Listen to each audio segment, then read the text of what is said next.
In this video, I'll take a look at 4 more pages of HYLN's 2025 annual report. And there's a section in here that lists 4 UL certifications. And in the previous annual report, there was only 2. They added an additional 2, which is UL 1004 and 1973, which covers the electric machine and battery. Those weren't in there before. They added those 2, and adding those 2 leads to them extending the timeline further.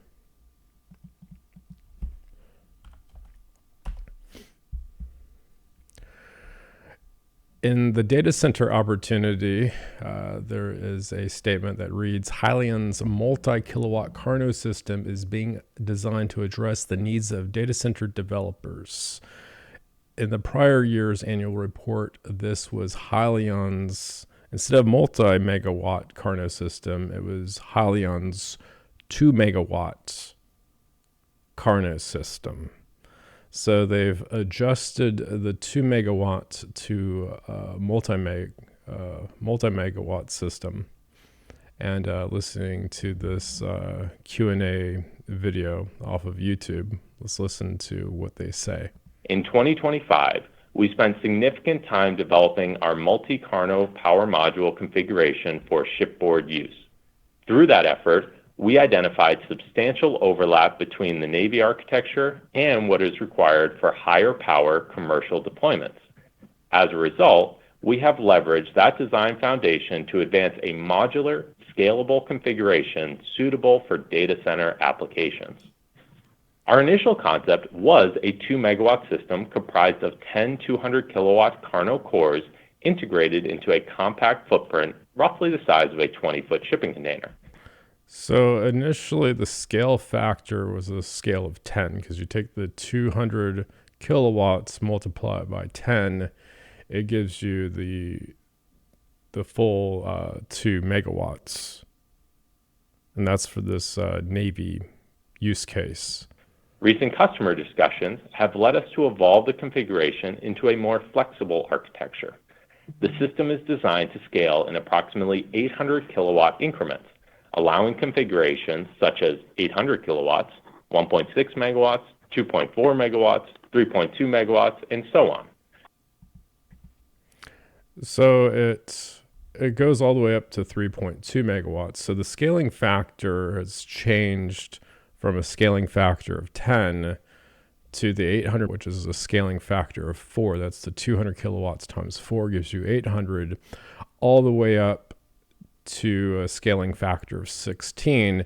And the scaling factor I'm referring to is not how many Carnos that they can produce per unit of time, but in more in terms of product offerings. And another interesting thing is, ever since the pivot took place, they have a risk factor section. I'm just taking a look at the 8K from February 2026, but this has been in here since they did the pivot. And in here it says, HYLN cautions you that these forward-looking statements are subject to numerous risks and uncertainties, most of which are difficult to predict and many of which are beyond the control of HYLN. And one of those risk factors includes the expected performance of the Carno generator and system. And they're advertising 200 kilowatt system for the standard 4-shaft configuration, but when they do the UL certification, it's actually 75% of that value, or 150 kilowatts. So initially they kind of covered their behinds by adding in this statement into the risk factors. The risk include the expected performance of the Carno generator and system. So they set a stretch goal of 200 kilowatts. And in reality, the UL certification is being applied for 75% of that value. And in the recent 8K, They said that they've been able to test up to 175 kilowatts, which is 87.5% of the 200 kilowatt value. And at the same time, they're expanding their product offerings to include more scaling factors. So instead of doing a scaling factor, well, in addition to doing a scaling factor of 10x the 200 kilowatt, they're doing 4x the 200 kilowatt all the way up to 16x the 200 kilowatt system, and everywhere in between in, was it 800 kilowatt increments. But they're kind of waffling around and massaging and finessing things is one thing that I'm noticing in this annual report. But that they have the statement in here: expected performance of the Carno system, generator, and system is part of the risk factor. They can't guarantee it.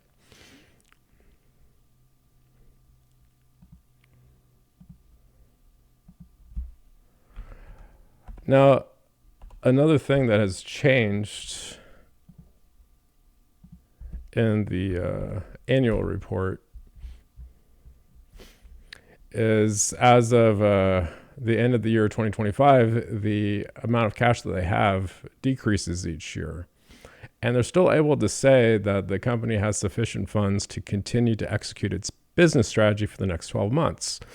Now, eventually, they won't be able to say that anymore because they have approximately $152 million in cash and short-term and long-term investments remaining, which leads me to the concerning point, because this is like where the unknowns take place. On February 24th, 2026, the company entered into amended and restated change in control agreements with each of the company's named executive officers, which agreements amend and restate the parties' prior change in control agreements. That is if another company comes in and has control. Which company that is, I don't know.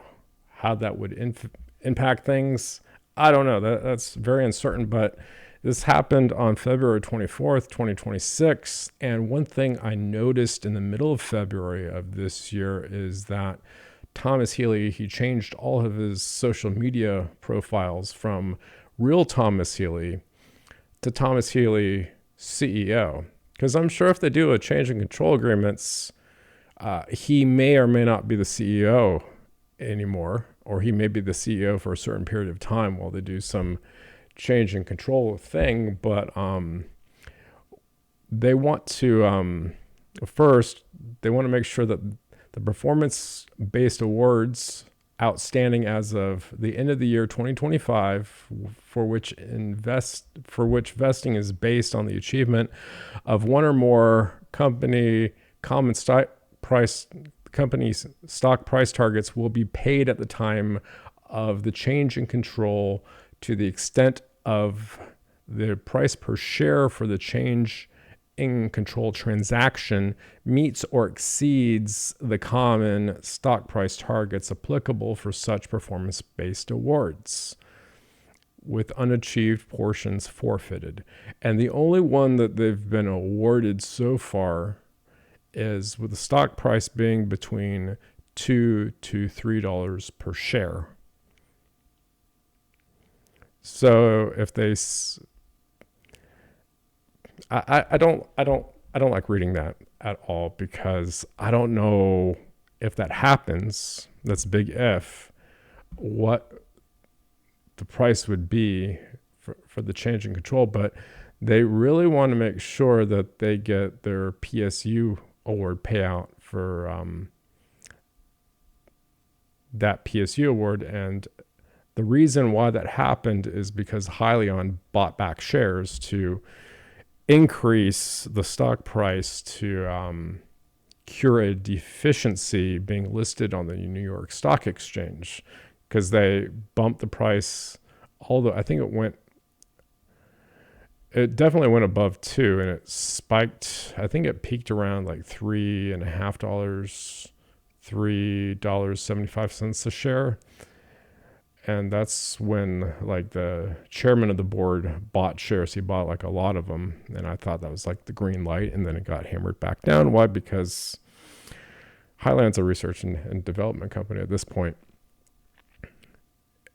And to the payment of performance-based awards granted on or after January 1st, 2026 will be determined in accordance with the treatment specified in the applicable award agreement. And the performance-based rewards on or after January 1st, 2026, the stock price should be, they want it to be around, one of them's $4 to $6 a share and the other one's $4 to $7 a share. So the executives want to make sure they get paid if someone or some company would come in and swoop in and take control of HYLN. And that's concerning to me because I don't know who it would be. And I don't know if it's going to happen. And if so, like, how would the stock price of HYLN convert? Like, are they going to pay out like at $5 a share, which for me, that would be profitable, but I would hope that HYLN would like produce Carno generators for years.